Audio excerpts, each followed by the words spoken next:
You might have noticed this. When a girl finds out that a guy is popular with other women, she suddenly becomes interested in him too. But for men, it's the opposite. No matter how left or right you lean politically, no matter how much meat or tofu you eat, there's always a limit to how many dudes you want the girl you're dating to have slept with. Whether that's 0, or it's 5, or it's 50. There's always a limit, given that the guy is honest. A girl who's been with what you consider too many guys is, to be honest, just unattractive. And I'm not saying that as a moral judgment, but as a natural reaction. Almost like when you eat something bitter or spoiled. Your body just tells you, nah, this is not for me. Now, some men, often those who lean more left politically, so to speak, will argue, no, it doesn't matter how many people she's been with, that's just a toxic old idea passed down through generations. Sure, maybe there's some truth in that, but where did that idea come from? It can't just have appeared out of nowhere, right? No, of course not. It's rooted in biology and our human nature. What I really want to highlight in this video is exactly that, the biological aspects. This phenomenon goes deep into the primal brain of our ape ancestors.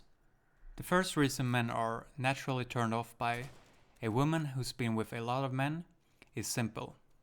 We can't be sure the child is ours. Today, we can use science to find out for sure. But that's only been possible for about 40 years. Before that, all we had was what we could see, hear and sense. If a woman you're with gets pregnant, and you then find out she's been with other men, or behaves flirtatiously, making you suspicious, you start doubting whether that child is really yours. And as humans, as apes, we want to spread our own genes, not someone else's. Living organisms exist to survive and replicate themselves, and to then make sure their copy survives so they can keep replicating you. We don't want to invest our time and energy raising another man's replica.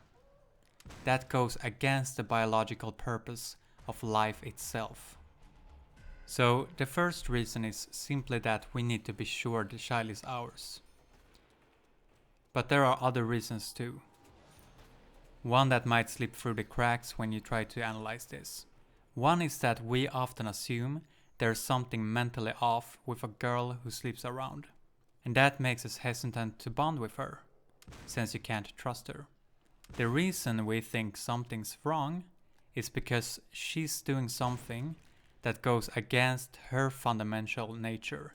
Men spread their seed, women receive it.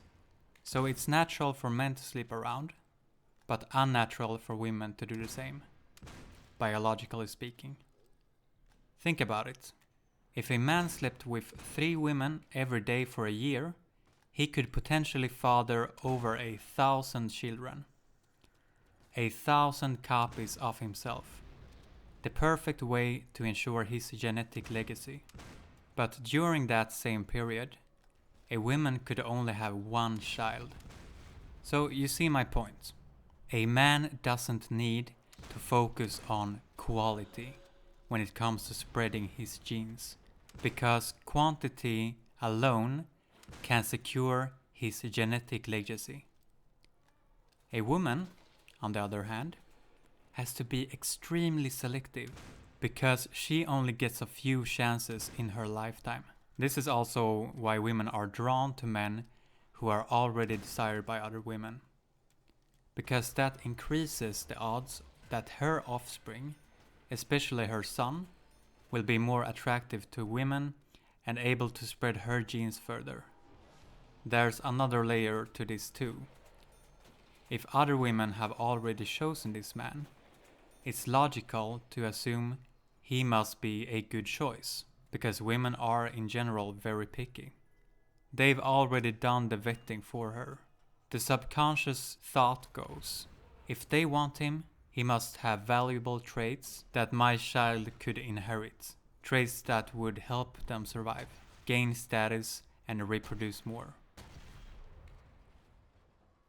We instinctively feel that something's off about a woman who's been with a lot of men. Like something in her life isn't quite right. Personally, I've never met a girl who's slept around a lot, who didn't have some kind of underlying psychological issues. There's always something deeper going on, and that's sad, and not something I'm judging her for. I just find male to female psychology and our animalistic instincts incredibly fascinating. Another big reason women have to be selective is because of the risk that comes with pregnancy and childbirth. During pregnancy, women become heavier, slower, weaker, and more vulnerable to nature. And giving birth can be fatal. Women still die during childbirth even today. The risk just gotta be worth it. And once the child is born, she's bounded to it for life. Men don't have to go through any of that. Biologically, it doesn't matter if a man has sex and walks away. He doesn't have to face the same survival risks. A man can simply leave if he wants to. That's why it's much more common for fathers to leave their families than mothers to do so. Because the bond between a mother and her child is completely different.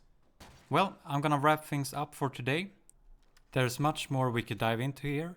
I'm really fascinated by this right now, so expect another video like this soon. If you made it all the way to the end, make sure to drop a like and a subscribe so I know you enjoy this kind of content. And feel free to leave a comment sharing your thoughts on this topic. I love to hear them. Have a good one.